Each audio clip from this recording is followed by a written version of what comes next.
Okay, we are still on dimension. Okay, we're on dimension. Let me change my pen. I don't know why. Give me this thing.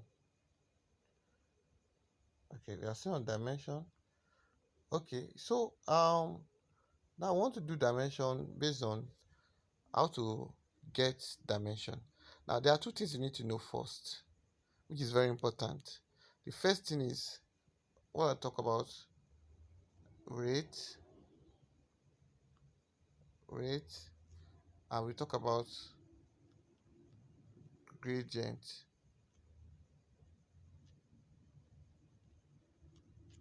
gradient. So now, what is rate? Rate means per unit time. Okay, per unit time is very important. When you talk of rate of change of velocity, means change in velocity per unit time. What is rate of energy? That's power. So you have to know rate. Okay, and rate means per unit time, while gradient means per unit length. Rate means per unit time, while gradient means per unit length. For example, now if I say what is velocity gradient, velocity gradient now, velocity gradient, what is velocity gradient?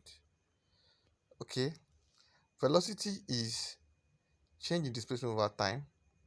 So we can say v equals to change in s over change in time. Okay, so let me erase everything.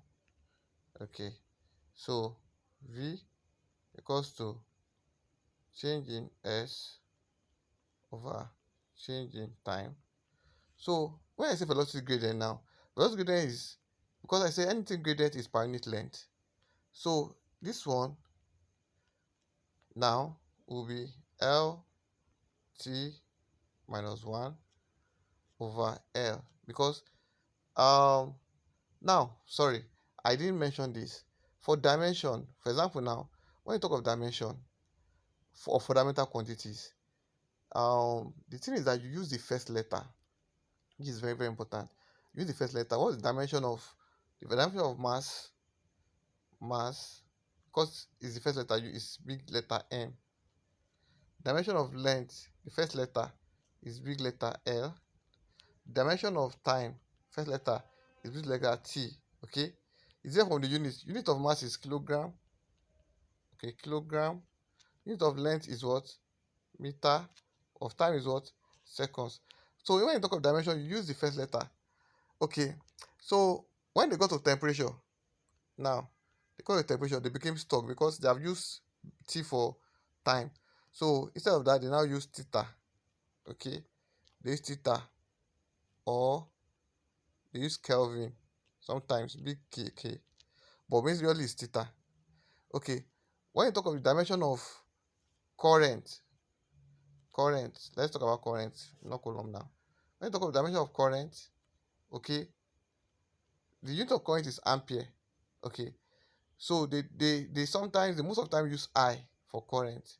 They use I for current. Okay, but sometimes we also use A. Also use A as ampere. So 1, 2, 3, 4, 5. This is basically the 5 that we need. But for amount of substance, the dimension is n.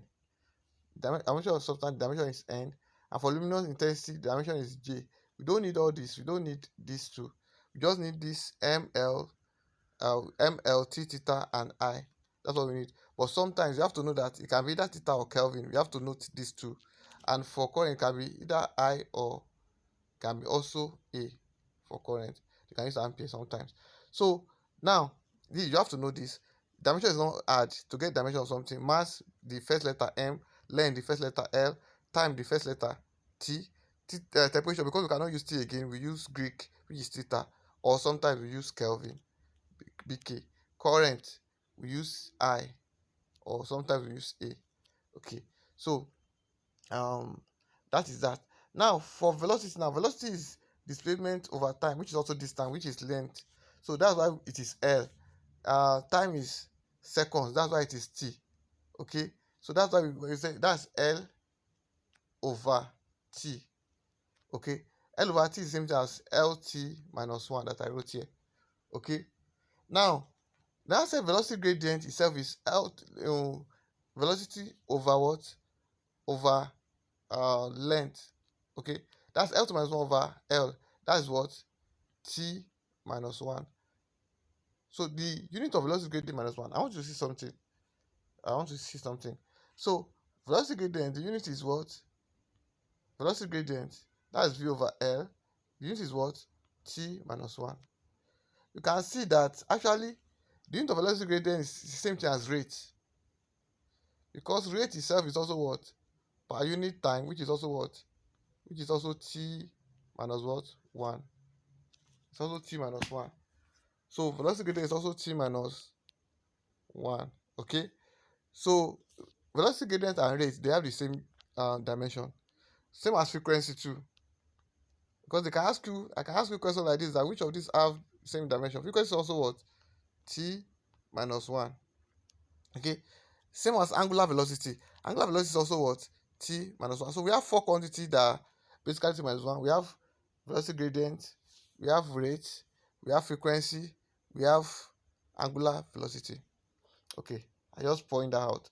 So that's that. Rate is always per unit time, while velocity gradient is what?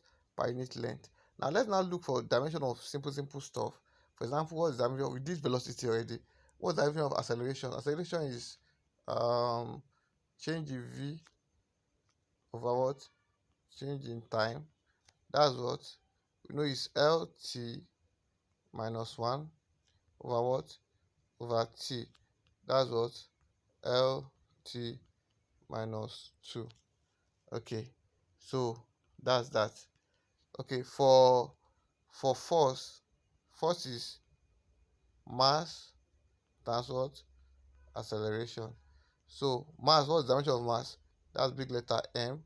Acceleration is LT minus what? 2. So that's that. What is work done? Work done is force times distance. That's equals to M L T minus 2. Okay, times what? L. That's equals to M L 2 T minus 2. So for work done is same thing as energy 2. Energy 2 is what? They have the same dimension, ml2 t minus 2. Now another one, let's go to pressure. Pressure is force over area. That's ml t minus 2 over l2, which is equal to what? M L, this is 1, there's 1 here, 1 minus 2, that's minus 1 t minus 2. So that's for pressure. And pressure has the same unit as stress. So pressure is scalar while stress is vector.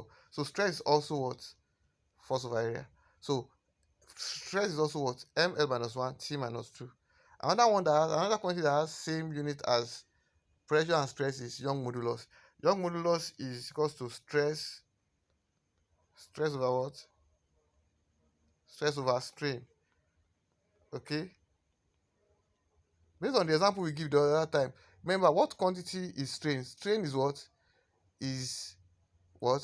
Non-dimensional variable. That means it does not have dimension, so because it will divide each other, so you can just cancel this strain, you cancel it. So Young modulus has the same dimension as what? Stress, because strain is what? Non-dimensional what? Variable. So you have to note that. So strain, pressure, and then same pressure and stress, stress, pressure, and Young modulus, they have the same dimension, which is what? ml minus 1 t minus 2. So you have to know that. Okay, so let's go to stuff like inertia. Inertia equals to mr square. Inertia is mr square. So what is the dimension of r? Is radius. What is the dimension of m? what's the dimension of m, which is mass, is what? Big M. Okay, r is what? L square. So this is the unit of inertia. Okay, this is the unit of inertia. Okay, so um now let's go to some other stuff that you need to know. What is the unit? What's the dimension of viscosity? Viscosity is, okay, is force over area divided by what? Velocity gradient. Force over area divided by velocity gradient. It's very important. Viscosity is what? Force over area divided by what? Velocity gradient. So we know that force over area, I can just call it pressure. Okay, what's force over area? That's m l minus 1 t minus 2, okay, over what velocity? Velocity gradient is what?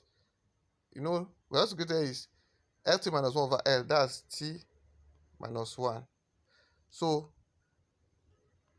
ml minus 1 t minus 2 over t minus 1. So t minus 2, t minus 1, that's t minus 2 minus minus 1, that's t minus 2 plus 1, that's t minus 1.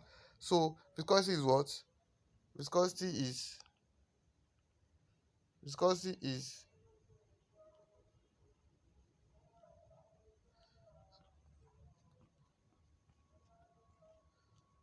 so viscosity is viscosity so viscosity is equals to m l minus 1 t minus 1. If you are a student, this is very important. This thing is very important. They like asking viscosity in UI. So it's ml minus 1 t minus 1. You can see how we did it here. So let's go to our angles. This is very important. Angles. Angular momentum. Angular momentum. What's angular momentum? Angular momentum. Angular momentum. For some of you that will follow us on YouTube, we'll still do it on YouTube. So angular momentum equals to, you can use this formula. Okay, it can be IW, or it can be equals to MVR sine theta. Okay, I think I need to say it here now, which is very, very important. Here now, I need to say it. Now, angle does not have dimension. Angle are dimensionless. That I will basically give you rules for how to state dimension. Angles, they are dimensionless. Okay. When something is square, it's raised to power. Anything raised to power is dimensionless. I will still come to that when we are doing homogeneity. I'll show you. Angle is dimensionless. When you have angle, it does not have dimension. That means the dimension is 1. When you say something is dimensionless, that means dimension is 1. Like 1. That is m raised to power 0, l raised to power 0, t raised to power 0. Anything raised to power 0 is 1. So angle is dimensionless. For example, now, when you say, okay, I also come back to that when I'm doing homogeneity. But note that angle is what? Dimensionless. And anything raised to power, I can say, okay, I can say 3 raised to power 2 kilogram. It doesn't make sense. Okay, so anything raised to power is dimensionless. It does not have dimension. So angle, just note it. Angle is dimensionless. Anything raised to power is also what? Dimensionless. Okay, so in this case now, the in this case, the dimension of